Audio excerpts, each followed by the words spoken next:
Halo Wak, saya Nadia Omara. Jangan lupa kalian subscribe channel ini ya. Channel Karam Kali Aja Seram. Jangan lupa juga kalian like, komen dan share. Terima kasih ya Wak.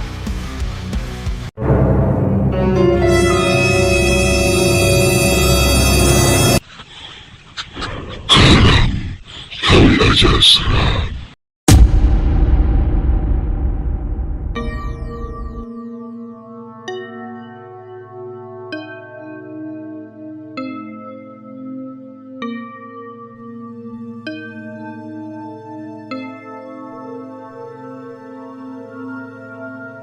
Selamat datang, kawan-kawan semuanya, di podcast Karam Kali Aja Seram, podcast tempat cerita horor yang akan membuat bulu ketek kalian berdiri. Oke, malam ini ada satu cerita yang bakal bikin kalian mikir dua kali kalau diajak nongkrong di rumah teman. Kenapa? Karena apa yang bakal kalian denger ini bukan cuma soal teman, tapi juga soal sesuatu yang mungkin gak pernah kalian duga ada di sana. Cerita ini datang dari Mas Rizky, seorang pendengar setia kita dari Pemalang. Jadi, siap-siap, ya, karena kali ini, kita akan masuk ke kisah tentang rahasia gelap di balik sebuah rumah yang nggak pernah benar-benar tenang.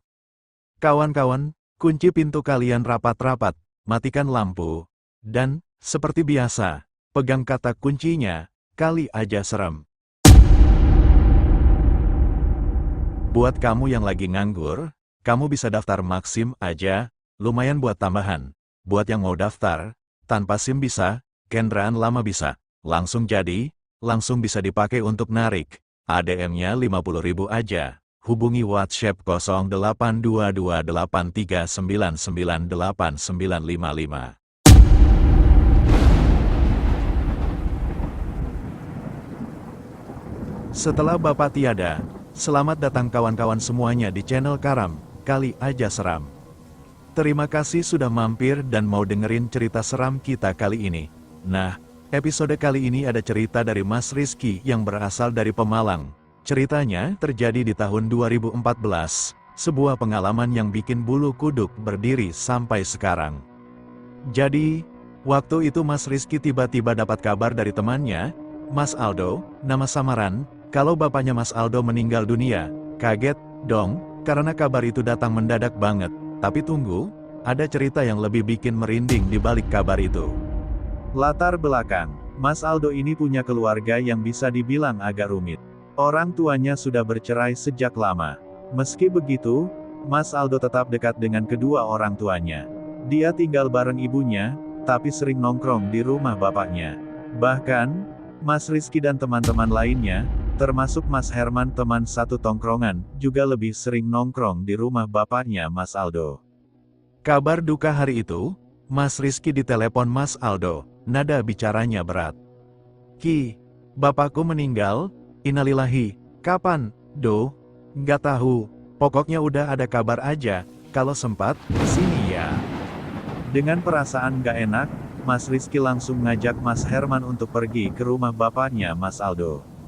Sampai di sana, suasana sudah ramai. Orang-orang berkerumun, sebagian berbisik-bisik dengan wajah ngeri. Mas Rizky langsung menghampiri Mas Aldo, Do, gimana ceritanya? Iya, Ki, bapakku meninggal, tapi, kayaknya udah lama. Mas Rizky dan Mas Herman langsung bingung. Lama, maksudnya gimana? Kondisi yang menyeramkan Mas Aldo pun menjelaskan dengan pelan-pelan, jadi, bapaknya ditemukan sudah dalam kondisi nggak bernyawa di rumahnya sendiri. Anehnya, tubuh bapaknya sudah berubah, kulitnya menghitam, membusuk, dan terlihat seperti sudah meninggal lebih dari sehari.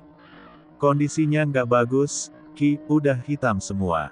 Kayaknya udah lebih dari sehari bapakku meninggal, kata Mas Aldo dengan suara bergetar.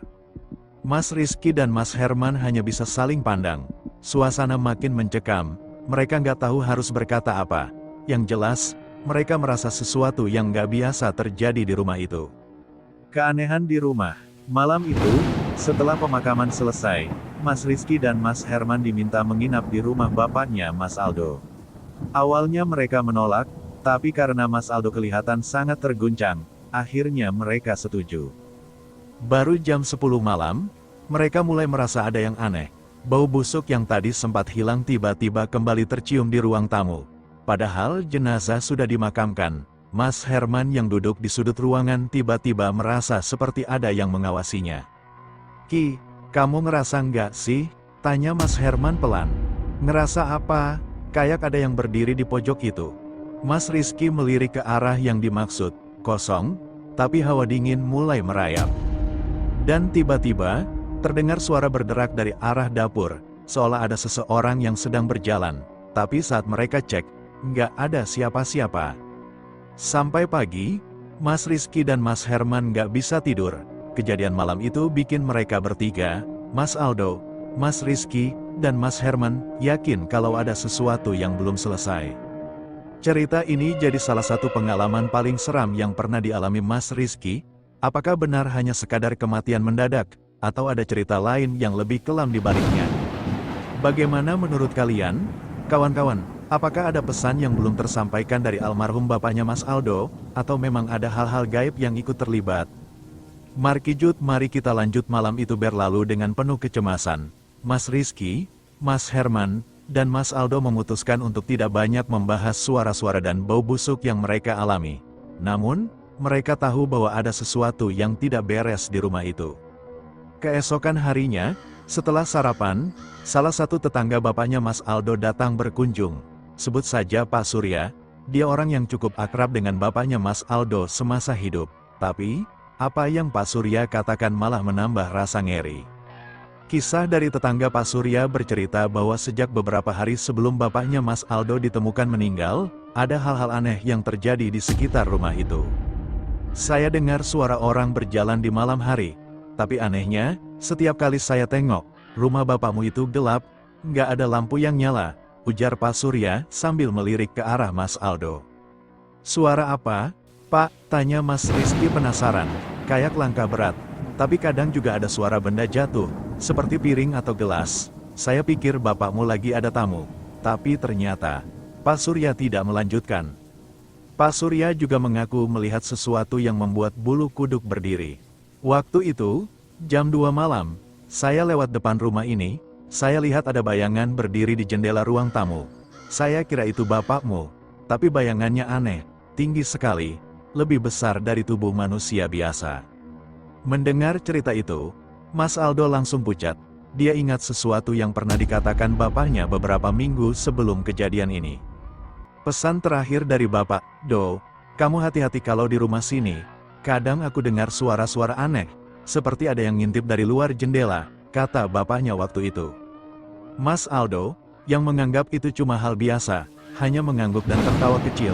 Tapi sekarang, pesan itu terasa seperti peringatan yang terlambat. Lebih mengejutkan lagi, Mas Herman tiba-tiba membuka suara. "Kalian sadar nggak, waktu semalam kita di sini, aku sempat lihat sesuatu di pojok ruang tamu, tapi aku nggak berani bilang." "Apa, men?" tanya Mas Rizky. "Ada bayangan, besar, hitam, kayak yang diceritain Pak Surya tadi. Aku pikir itu cuma ilusi. Tapi baunya sama, Ki, bau busuk yang muncul semalam." Pencarian jawaban merasa tidak tenang. Mereka memutuskan untuk meminta bantuan seorang ustaz lokal. Ustaz itu, sebut saja Pak Soleh, datang ke rumah pada sore harinya untuk memanjatkan doa dan mencoba memahami apa yang sebenarnya terjadi. Setelah selesai berdoa, Pak Soleh mengatakan sesuatu yang membuat mereka bertiga merinding. "Tempat ini pernah jadi saksi kejadian buruk. Ada energi negatif yang masih tersisa. Tapi saya juga merasa almarhum bapakmu ingin menyampaikan sesuatu, Aldo." Pak Soleh menyarankan untuk mencari barang milik bapaknya yang mungkin menyimpan petunjuk. Mereka pun mulai menggeledah rumah, terutama kamar bapaknya. Di sanalah mereka menemukan sebuah buku catatan kecil yang terselip di bawah kasur. Rahasia dalam buku-buku itu berisi tulisan-tulisan bapaknya Mas Aldo. Sebagian besar hanya catatan biasa tentang kesehariannya, tapi ada satu halaman yang membuat mereka tercekat. "Saya merasa ada yang mengikuti saya. Setiap malam, saya mendengar suara itu lagi. Saya tidak tahu siapa atau apa, tapi rasanya semakin dekat. Jika sesuatu terjadi pada saya, tolong jaga Aldo. Saya harap dia tidak mengalami hal yang sama." Mas Aldo menangis membaca pesan itu. Ia merasa bersalah karena tidak menyadari ketakutan yang selama ini dirasakan bapaknya. Namun, di sisi lain, mereka semua tahu bahwa misteri ini belum selesai. Malam itu, mereka bertiga memutuskan untuk meninggalkan rumah itu sementara. Mas Aldo berjanji akan kembali lagi setelah siap. Tapi, satu hal yang mereka sadari, apapun yang terjadi di rumah itu, ada sesuatu yang masih belum terungkap. Apakah sosok bayangan besar itu berhubungan dengan kematian bapaknya, atau ada rahasia lain yang tersembunyi di balik peristiwa ini? Kawan-kawan, bagaimana menurut kalian? Apakah ini hanya kebetulan, atau ada sesuatu yang lebih dari sekadar cerita seram?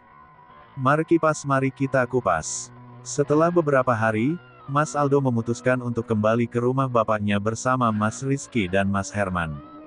Kali ini, mereka membawa beberapa orang untuk membantu membersihkan rumah, termasuk Pak Soleh, Ustaz yang sebelumnya mendoakan tempat itu. Mas Aldo merasa ada kewajiban untuk membereskan barang-barang peninggalan bapaknya, sekaligus mencoba memahami apa yang sebenarnya terjadi. Namun, sebelum proses pembersihan dimulai, Pak Soleh meminta waktu untuk melakukan ritual doa kembali di beberapa sudut rumah. Ia menyarankan agar mereka tidak sembarangan menyentuh barang-barang tertentu, terutama yang ada di kamar bapaknya. Penemuan di kamar bapaknya saat pembersihan kamar, Mas Rizky menemukan sesuatu yang aneh di dalam lemari kayu tua. Ada kotak kecil yang terkunci rapat. Setelah dicoba, kuncinya tidak ditemukan. Dengan izin Mas Aldo, kotak itu akhirnya dibuka paksa. Di dalamnya, mereka menemukan benda-benda yang tampaknya tidak biasa. 1. Sebilah pisau kecil dengan ukiran tulisan Jawa di gagangnya. 2. Segumpal rambut yang sudah mengering. 3. Kain putih kusam yang tampaknya bekas kain kafan. 4. Kertas berisi tulisan mantra yang sebagian besar sudah pudar. Mas Soleh yang melihat isi kotak itu langsung menutupnya kembali sambil beristighfar. Barang-barang ini bukan benda biasa, ini seperti peninggalan ilmu hitam, ujar Pak Soleh dengan nada serius. Mas Aldo kaget, tunggu, Pak, maksudnya bapak saya, terlibat hal begitu? Bisa jadi beliau pernah terlibat, atau mungkin barang ini bukan miliknya. Tapi yang jelas, energi negatif di rumah ini mungkin berasal dari benda-benda ini, jawab Pak Soleh. Sosok bayangan terungkap malam itu. Mereka memutuskan untuk bermalam lagi di rumah bapaknya. Namun kali ini mereka berjaga-jaga. Pak Soleh meminta mereka untuk terus berzikir, terutama ketika malam mulai larut. Sekitar jam 1 dini hari, sesuatu terjadi. Hawa dingin tiba-tiba menyelimuti ruang tamu, dan bau busuk yang mereka rasakan sebelumnya kembali tercium. Kali ini lebih menyengat. Mas Herman, yang sedang duduk di kursi, tiba-tiba terdiam. Matanya terpaku ke arah jendela. Ki, lihat itu, bisik Mas Herman dengan suara bergetar. Semua orang memandang ke arah yang dimaksud. Di jendela ruang tamu, terlihat bayangan besar berdiri diam. Sosok itu lebih tinggi dari rata-rata manusia. Tubuhnya gelap, dengan mata merah menyala yang menatap tajam ke dalam rumah. Mas Aldo, yang biasanya berani, langsung mundur sambil membaca doa. Pak Soleh mengambil air yang sebelumnya sudah didoakan, lalu menyiramkan ke arah bayangan itu sambil membaca ayat-ayat suci. Seketika terdengar suara jeritan panjang, seperti suara orang yang kesakitan. Bayangan itu perlahan menghilang, tapi bau busuknya masih terasa. Penjelasan Pak Soleh setelah kejadian itu, Pak Soleh menjelaskan bahwa sosok bayangan tersebut kemungkinan adalah makhluk gaib yang terikat dengan benda-benda di dalam kotak tadi. Barang-barang itu mungkin digunakan untuk tujuan tertentu di masa lalu, tapi setelah pemiliknya berhenti atau meninggal, makhluk itu tetap tinggal, menuntut sesuatu yang belum selesai. Pak Soleh menyarankan agar kotak itu dikubur jauh dari pemukiman, di tempat yang tidak akan dijangkau manusia. Esok harinya, mereka mengikuti saran itu. Kotak tersebut dikubur di hutan, disertai doa dan ritual khusus untuk memutuskan energi negatifnya. Setelah kotak itu dikubur, suasana di rumah bapaknya Mas Aldo perlahan membaik. Tidak ada lagi bau busuk, tidak ada lagi suara aneh, dan rumah itu kembali tenang. Namun, bagi Mas Aldo, cerita ini akan selalu menjadi pengingat tentang betapa misteriusnya kehidupan bapaknya di masa lalu. Kawan-kawan, apa yang kalian pikirkan tentang cerita ini? Apakah benda-benda itu benar-benar menjadi penyebabnya, atau ada sesuatu yang lebih besar di balik semua ini? Kita lanjut beberapa minggu setelah insiden terakhir. Mas Aldo, Mas Rizky, dan Mas Herman merasa lega karena suasana di rumah itu sudah kembali normal.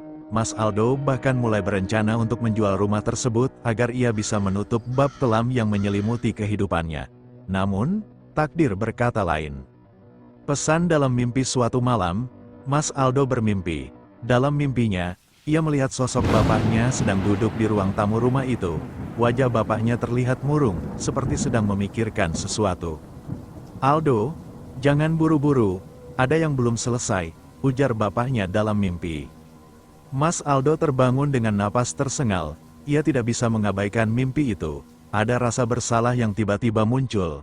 Apakah ia terlalu cepat meninggalkan rumah itu tanpa memastikan semuanya benar-benar selesai? Ia pun menceritakan mimpinya kepada Mas Rizky dan Mas Herman. Meski awalnya ragu, mereka setuju untuk kembali lagi ke rumah tersebut. Kunjungan yang terakhir kali ini, mereka memutuskan untuk mengundang Pak Soleh kembali. Pak Soleh meminta mereka untuk melakukan doa bersama sebelum memulai apapun. Setelah itu, mereka bertiga mulai memeriksa sudut-sudut rumah, mencari tahu apa yang mungkin masih tersisa. Ketika mereka sampai di gudang kecil di belakang rumah, Mas Rizky menemukan sesuatu yang aneh, sebuah papan kayu yang terlihat seperti penutup lantai. Setelah memeriksa lebih dekat, ternyata itu adalah penutup ruang kecil di bawah rumah, ruang yang selama ini tidak diketahui oleh Mas Aldo. Dengan hati-hati, mereka membuka penutup itu. Di dalamnya, mereka menemukan beberapa benda yang tampak sudah sangat tua. Sebuah foto keluarga lama, yang terlihat seperti kakek dan nenek Mas Aldo. Sebuah botol kaca berisi cairan keruh. Sepotong kertas kuno dengan tulisan Jawa yang nyaris tidak terbaca. Pak Soleh memeriksa benda-benda itu dengan seksama. "Benda-benda ini mungkin terkait dengan leluhur keluarga kamu, Aldo.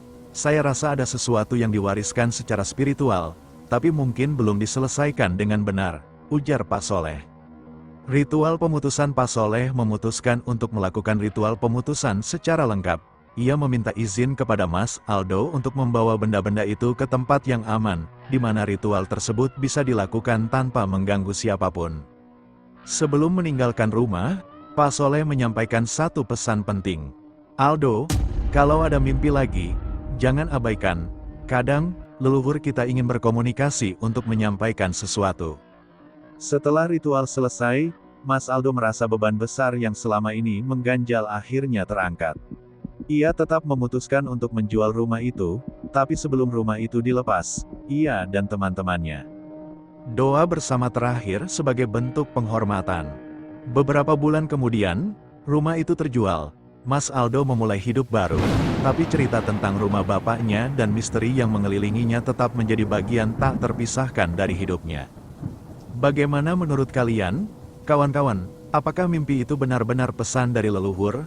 Atau hanya permainan pikiran? Kita tidak pernah tahu. Setelah rumah bapaknya Mas Aldo terjual, hidupnya mulai berangsur normal. Namun, cerita itu masih terus menghantuinya. Ada satu pertanyaan yang tak kunjung terjawab. Apa hubungan benda-benda aneh yang ditemukan di bawah rumah itu dengan keluarga leluhurnya? Misteri foto keluarga. Beberapa minggu setelah rumah terjual, Mas Aldo memutuskan untuk menyelidiki foto keluarga yang ditemukan di ruang bawah tanah. Ia merasa ada sesuatu yang penting dari foto itu. Dalam foto tersebut, terlihat seorang pria dan wanita tua yang berdiri dengan wajah serius. Di tangan pria itu, ada botol kaca kecil yang sangat mirip dengan yang ditemukan di ruang bawah tanah. Mas Aldo lalu membawa foto itu ke kakeknya yang masih hidup dari pihak ibu. Ketika kakeknya melihat foto itu, wajahnya langsung berubah. Ini kakek buyutmu, Do, ujar kakeknya dengan suara bergetar. "Tapi kenapa mereka terlihat seperti menyimpan sesuatu?" tanya Mas Aldo. Kakeknya kemudian bercerita bahwa kakek buyutnya adalah seorang penjaga pusaka desa. Tugasnya adalah menjaga benda-benda tertentu yang dianggap sakral oleh masyarakat pada masa itu. Salah satu benda itu adalah botol kaca yang ditemukan Mas Aldo.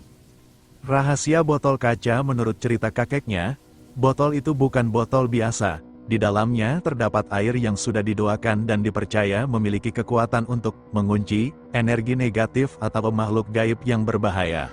Namun, jika botol itu dibuka atau dipindahkan tanpa ritual yang benar, energi negatif yang terkunci di dalamnya bisa terlepas. Mendengar itu, Mas Aldo merasa merinding. Apakah ini alasan kenapa rumah bapaknya terasa begitu mencekam?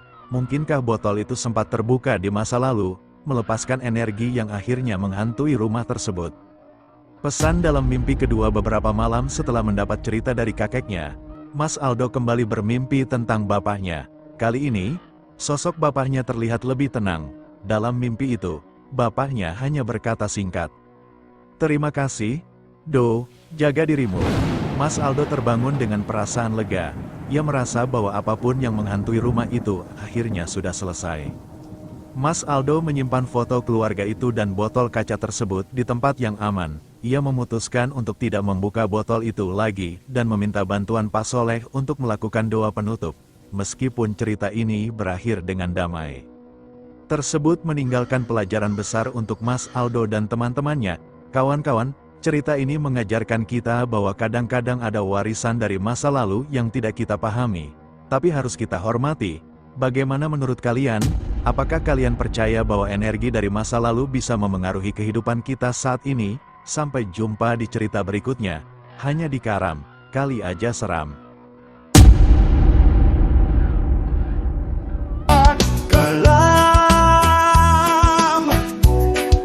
Kali Aja Seram.